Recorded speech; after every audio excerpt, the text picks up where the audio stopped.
3 grandes périodes. Charles Palmer d'abord, pendant une quarantaine d'années, suivi d'une longue période sous la propriété de la famille Pereire, une famille de banquiers très puissante et très riche de la fin du 19e, sous Napoléon III, et qui en a été propriétaire jusque dans les années 1930.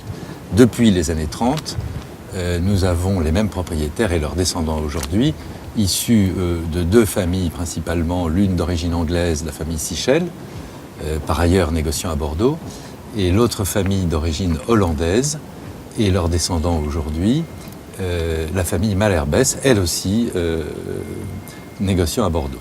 C'est un des grands terroirs de Margaux, en ce sens que nous sommes sur le sommet des croupes de ces graves gunziennes, donc un mélange de sable et de graves qui date d'environ 1,5 million d'années, charriées par la rivière lorsqu'elle s'est formée.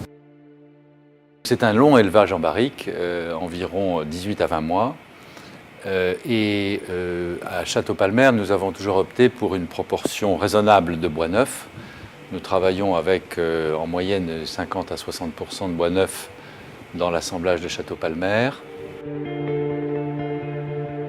Ce sont des vins qui sont, en ce sens, typiques de Margaux. Cette espèce de délicatesse, souvent qualifiée d'élégance, de féminité, mais que je préfère décrire par délicatesse, parce que ce sont des vins puissants. Mais c'est une puissance retenue et qui s'exprime très progressivement et qui se découvre encore mieux après un peu de vieillissement. Et la signature de Palmer, c'est cette suavité des vins, ce charme, cette séduction qu'ils ont, même sur la jeunesse.